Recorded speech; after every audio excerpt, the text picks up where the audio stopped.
What's a subtle sign that someone was never loved properly as a kid? As someone who was heavily neglected as a child, I think I can speak on this. Any form of attention makes me uncomfortable. Kindness feels like I'm being mocked, and genuinely being shown affection actually makes me so nervous it turned to nausea. I used to come away from any social situation where I opened up and shared something with someone with a deep sense of shame and embarrassment, truly believing opening up at all was annoying and/or hilarious to whomever was on the receiving end. It stunted all of my relationships for a long time, romantic and otherwise. I still don't enjoy hugs, and am not good at them until I really feel safe with someone. My brain glitches when the hug happens and I start worrying about pressure, smell, whether or not they feel forced to do this too, and actually hate touching me. I don't like physical touch until you're my person, and then I'm comfortable with it but don't know how to initiate casual touch. It wasn't done in my family. Yes, on the touch part. I have coworkers or almost friends who will get in my bubble and I feel the need to step away. I'm trying to not do that though, because I guess it's unfriendly.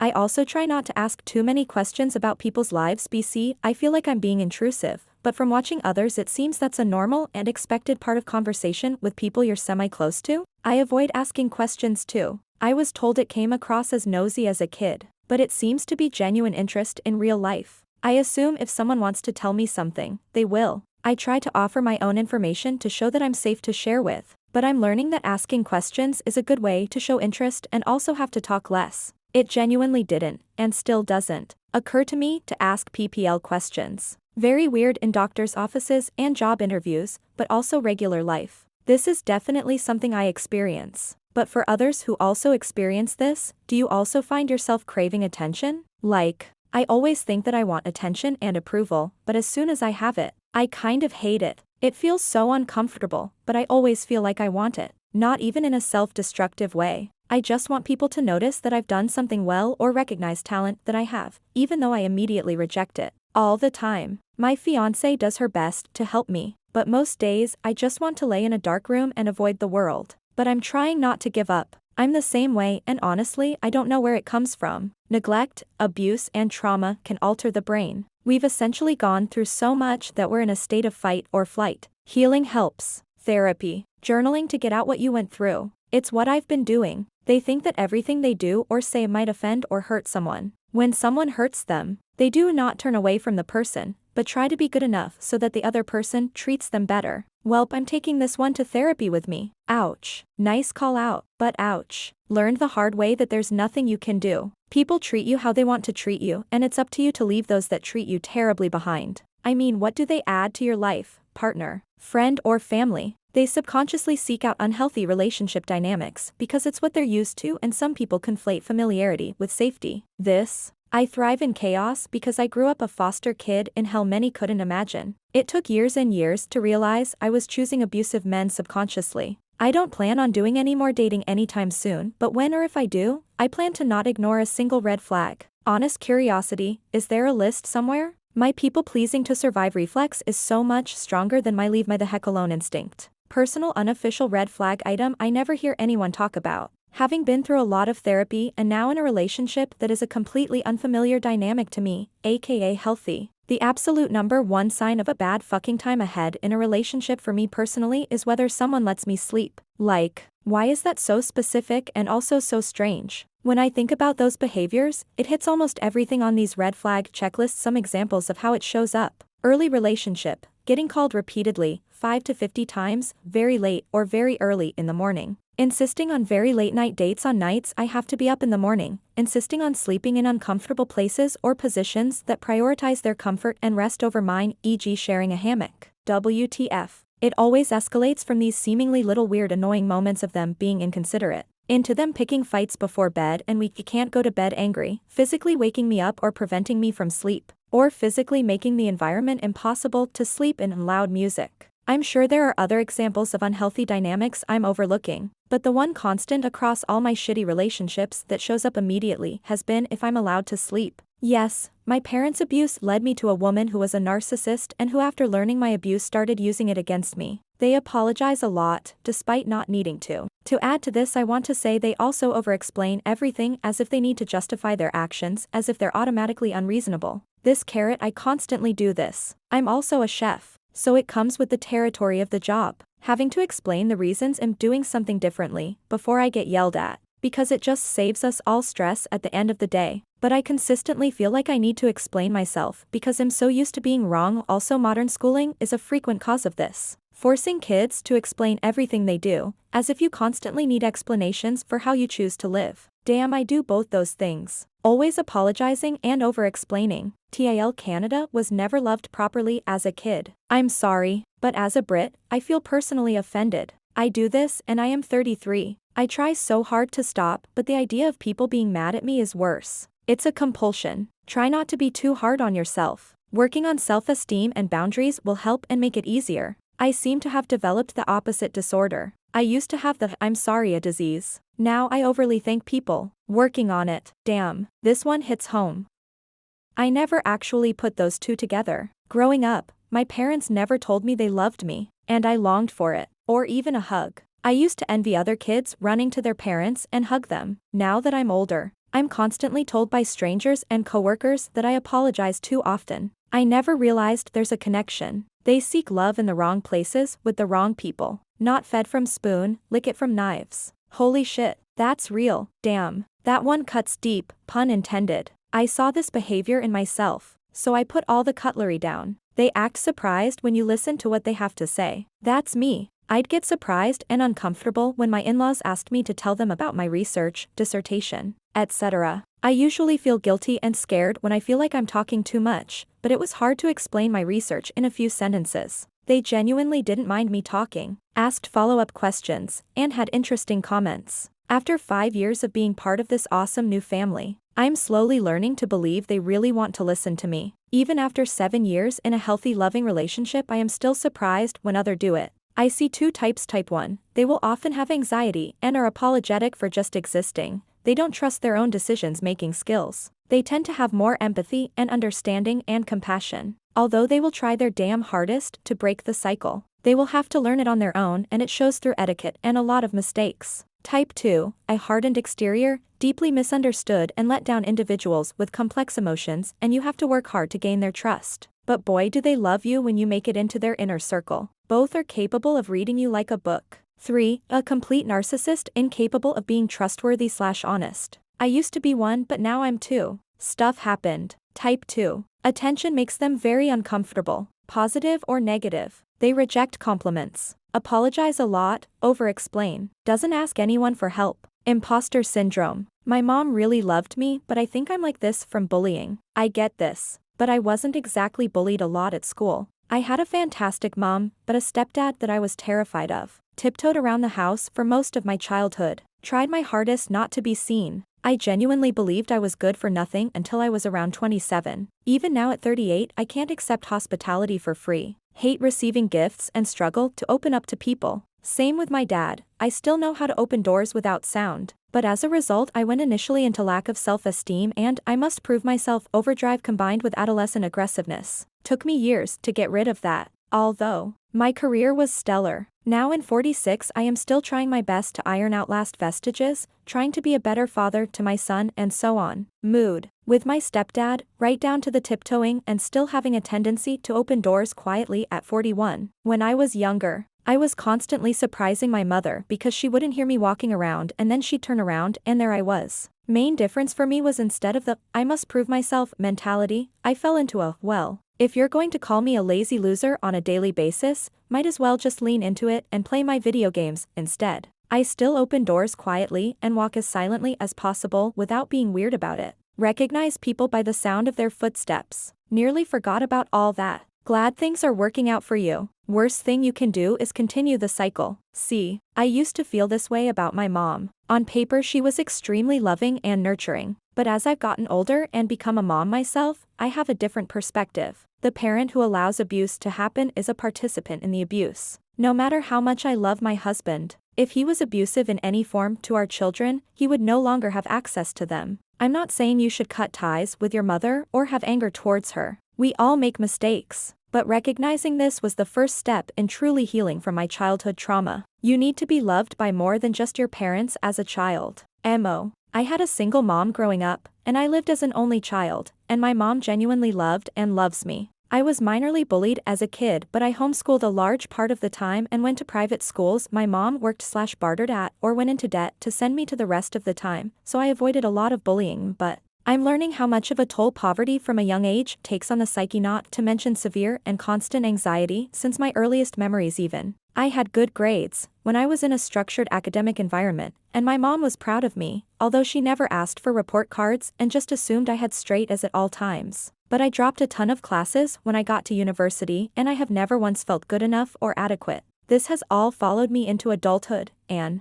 yeah, I have the aforementioned inability to receive compliments or help with things, and I despise attention and I never want to be a burden, etc., etc., etc. Exact situation with me. Amazing mom. Everyone else, not so much. Same. I had enough attention from my parents, but years of bullying really does a number on your self-esteem and confidence.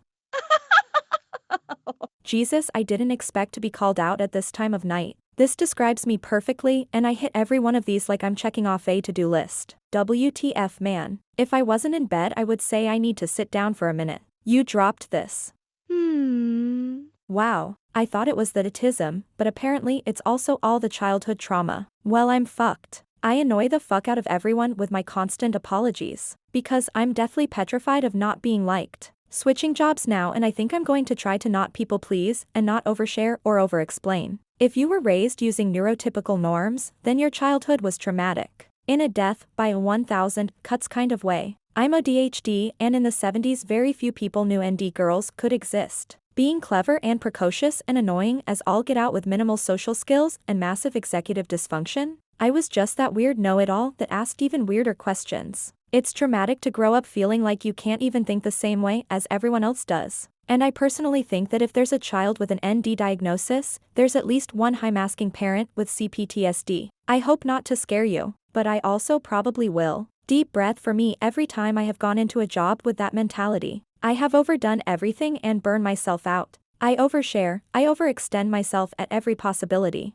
I hope it's more of a helping thing. It's hard for people like us to slow down. Hopefully this can be another kind voice saying it's okay to take a little more time. Be a little more patient with yourself. Your future self will absolutely appreciate it. This hit hard. I'm still coming to terms with my upbringing. I've mostly shut it out because I'm still in this environment and won't be able to leave it anytime soon. I never would have imagined I'd be here for so long, and I want to leave. This isn't me, and this isn't who I want to be. I know I'm struggling, but I have no one to talk to. Even if I did, I don't know how to start. However, as bleak as things may seem, I know that eventually I'll be able to leave. I'll finally be able to breathe. Things will be okay. Eventually. Someone who wasn't loved properly as a child often shows it in quiet ways. They apologize for small things or for needing attention, downplay their achievements, and struggle to accept compliments. They over-explain themselves and avoid conflict, believing it's safer to stay silent. They overgive in relationships and feel guilty for taking time for themselves. Genuine affection can make them freeze because it feels unfamiliar,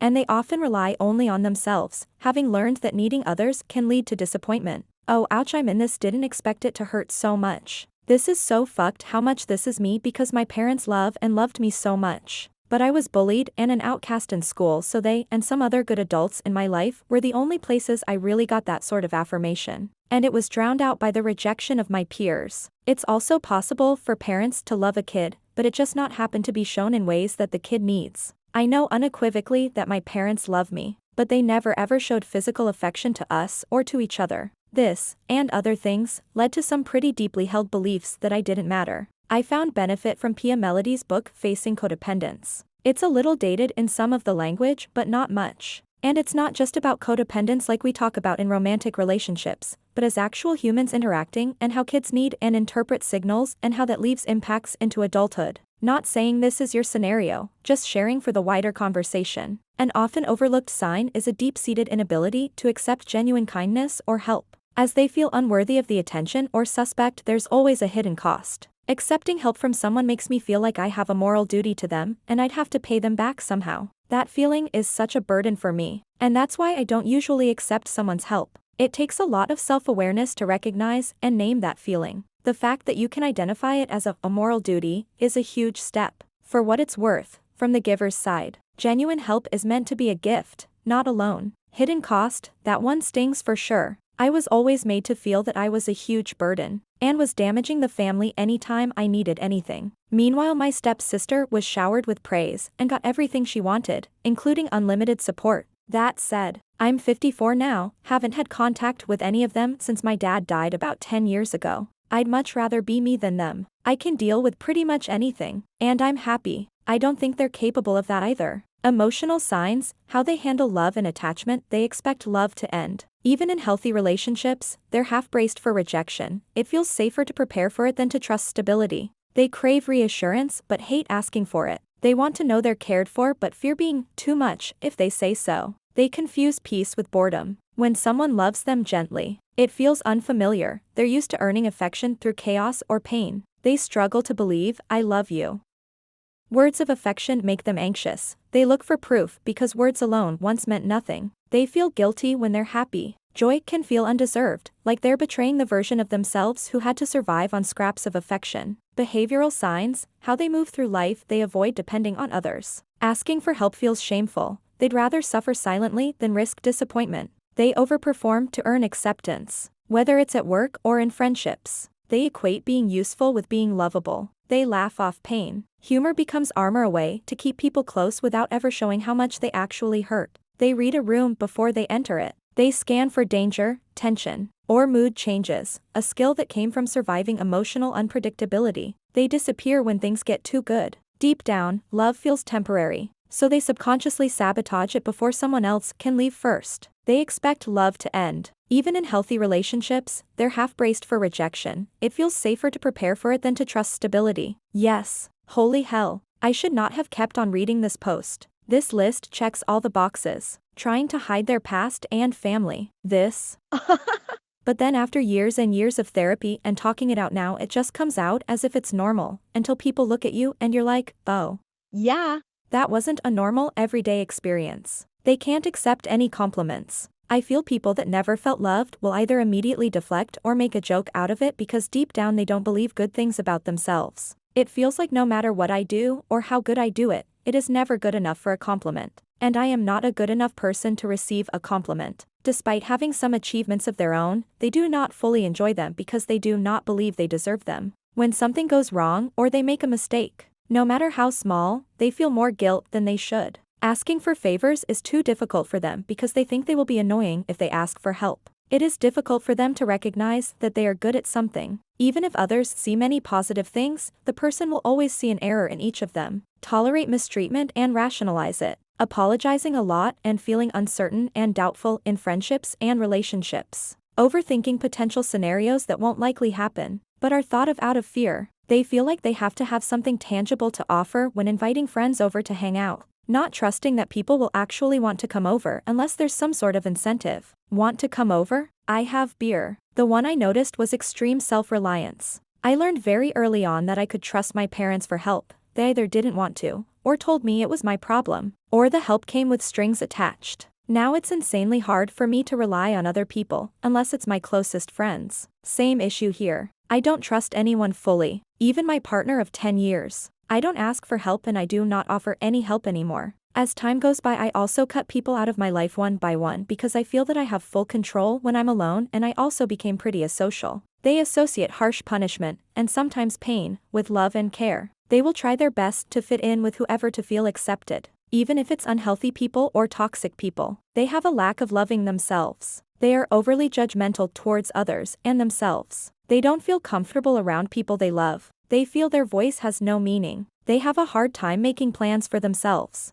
They need to have someone by them measuring everything they do. An unstable sense of self. This one for sure. We form our sense of self in early childhood, and if we aren't loved properly in our childhood years, it can very easily internalize as, I am not lovable. People-pleasing behavior. Accepting bad behavior from others. For me, it's I hate that people try to gift me something or buy something for me. My friend wants to buy something for me from Starbucks pretty much every day, but I always try to decline because I feel like I don't deserve it. Another one, it's that the least amount of affection you show me means I will give my life for you now. In my birthday, my class organized, and they sang me happy birthday when I least expected it. I literally broke down crying right there because it was the first time someone actually cared enough to remember my birthday. Man, do I need therapy and love. We hate our birthdays. No attention on us. We expect to be disappointed. We don't deserve to be celebrated. We shouldn't have been born. It's just another day. As someone that wasn't loved properly, I can make a list. Apologize often. Attention makes me uncomfortable. When someone looks at me in any way, I think something's wrong with me. I don't like getting compliments. I like to give, but dislike taking anything.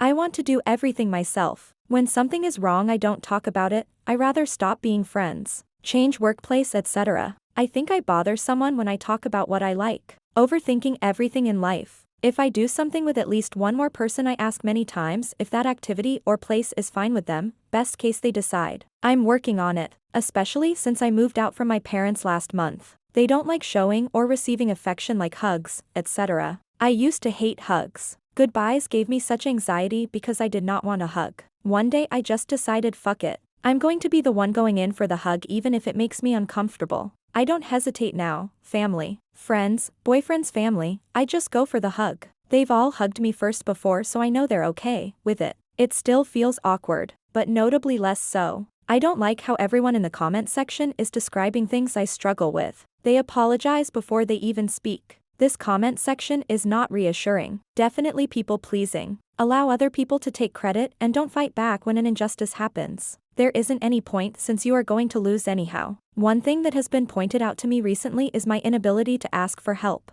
I was abandoned and then raised in an emotionally neglectful household. I learned early on as a kid that I needed to care for myself in a lot of ways. Now as an adult, I find my self-worth is weighed based on my ability to be independent. Asking for help feels like pulling teeth to me. All the gaslighting resulted in me being afraid to be caught telling a lie. When I tell the truth, like, am I sure I remember this correctly? Which results in being easy to gaslight again. Sometimes I won't even defend myself because how the fuck can I trust my own memories? Sticking up for myself when someone says I'm wrong feels like gambling. Am I going to trust my memory or am I going to let it slip? The truth will come out eventually, and I guess I'll figure out if I was right at some point, but I don't want to place my bets. They can't handle critique and takes it very personally. Usually indicates they did not grow being praised for who they are, but what they do. Criticism was most likely often and directed at personality traits. They allow mistreatment from people because they fear abandonment. They have trust issues in their relationships. Insecurity causes them to push people away to protect themselves from being hurt. Constantly unintentionally sneaking up on people. I accidentally startle people all the time and blame it on my shoes being very quiet. I now realize I was forever trying to be super quiet and unnoticed as a kid. It's bled over into adulthood. One subtle sign someone wasn't loved properly as a kid is how they react to kindness. If you compliment them or do something nice, and they look genuinely confused or brush it off like it's nothing, that's usually a clue. They might joke it away, change the subject, or even act like they don't deserve it. It's not because they're cold, but it's because love used to come with strings attached. Or maybe it just didn't show up at all. I'm not liking how most of these comments describe me. They don't know how to take compliments and wouldn't even believe it most of the times. You can tell them that they're doing a great job and they'll tell you, "Aww." Not really. I have met 3 people who haven't been loved as children and they had all 3 very different signs and lives. Love gives emotional security, and if you lack any kind of security as child, that's properly not good. They are all 3 emotional uncertain. 2 of them were born as accidents.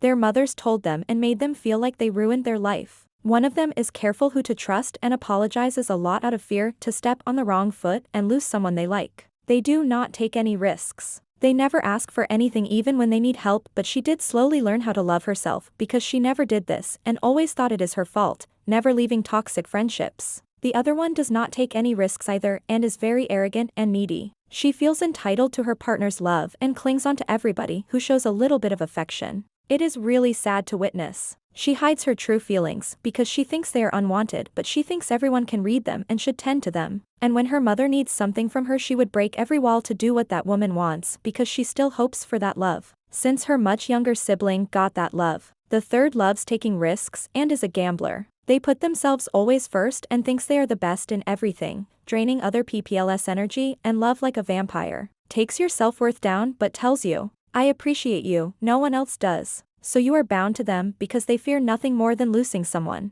In short, I think every person is different and deals different with that. Sadly, more people are raised not properly loved, since that kind of love needs a lot of self-sacrifice and not many parents are ready to give that. Being raised by one person who properly loves you is rare. 2 even more so. My sister is a kindergarten teacher. She was taught one sign of a neglected child is if they accidentally get left behind and they stay there. Most kids will search for the rest of the class if they suddenly find themselves alone. One day she accidentally left a kid in the classroom when they went for recess. When she did a head count, she realized, got another teacher to watch her kids, and went to find the lost kid. She checked the classroom last because she assumed he would have left. He was still there and was under a table crying. My husband was neglected and he confirmed. He was left behind at school once and just stayed in the classroom. My husband said I am the first person who made him understand what love is. He doesn't let me go off without him in public. I'm used to going to shops and museums with other people and doing our own thing while occasionally checking in. He is right behind me the whole time. I feel like a sign of a neglected kid is. Once they find someone who genuinely cares, they grasp on a little too tight.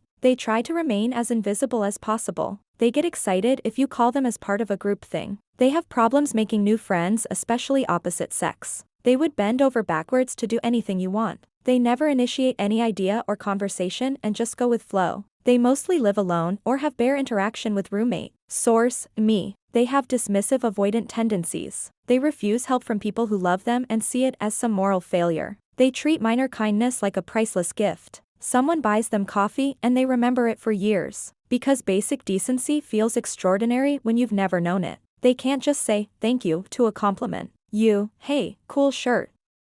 Them, oh thanks. It was on clearance and has a weird stain on the back. They have to immediately devalue the praise because they're not emotionally equipped to just accept it. They keep trying to get a-holes to love them, over and over again. Reading all of these comments and repeatedly saying yup to 2/3 of them. Hypervigilance is a big tell. One learns early to read the moods of people around you, because one wrong move or word will result in a beating and/or verbal/emotionally volatile behavior. My mother was extremely verbally and emotionally abusive towards me. I carry those scars into adulthood. I can read anyone's mood with just a look. It's both a blessing and a curse. More of a curse. Because if someone around me is angry or upset about something, even if it has nothing to do with me, I'm extremely anxious. Inability to believe anyone could truly love them. Apologizing for any and everything. No self-confidence or self-love. Anxiety. Depression, self-image issues. Constantly second-guessing yourself and being convinced everyone is talking about you all the time and judging you for everything. Took me forever to shed most of these problems. I have all of this and came here to share exactly this. My brain hurts the moment I wake up and start berating myself for everything. They over-apologize even for situations that aren't their fault. They're extremely emotionally attached to a new person that gives them either any or positive attention. They hide their interests and hobbies from their abuser but happily discuss them with their friends. They're scared of sexual pleasure or numb from discussing it. They have the little girl voice in adulthood. They are incredibly self-sufficient about everything. A very subtle sign I've always noticed was an intense quiet fear whenever a door is slammed. At work, at a coffee shop, at a restaurant, wherever. When you hear the distinct abrupt door boom even from a different room, I always get this sinking feeling that goes right into my gut of pure anxiety. This lasts usually 5 seconds before it dawns on me that I'm not a kid hiding in my room, but a grown man having wings with my good friends and a Buffalo Wild Wings. But considering how I've seen others struggle, 5-second mini panic attacks are a very small price to pay. They don't let a child win a game. Damn. Exploding head. One of my painful childhood memories is getting a foosball table. I was winning game after game. Dad was getting more and more upset, cursing, yelling. Not at me, just upset that he was losing. I started throwing the games. He didn't even realize, just started cheering himself. You are so right. While I deserve compassion for how this impacted me, it is also a sign that he was not loved. They put pleasing others over their own needs. Speaking from experience here. Constantly seeking validation. Easily upset by things that you would not expect to upset them. Always seemingly afraid to ask something. Emotional, varies on person. Some are just like that. Just my 2 cents, even though I have a loving and kind family now. Things used to be different for me as a kid and I developed these traits. Quiet and unnoticeable steps, which has become a habit from avoiding attention at home. You apologize for everything even if you're not wrong, as you immediately assume that it's your fault when something bad happens. Tend to solo group work or choose to work alone for projects, even if you have friends. If your 2 friends hate each other and they're shit talking about each other to you, you take their side depending on whoever is talking to you. People pleasing. You get embarrassed at compliments and think there's a catch behind it, or they said that to comfort you. You try to understand people more and reach out to them. And you can tell the feeling/mood of people very easily. When you feel troubled or sad, you don't want other people to help and you prefer to grieve and recuperate alone until you're fine again.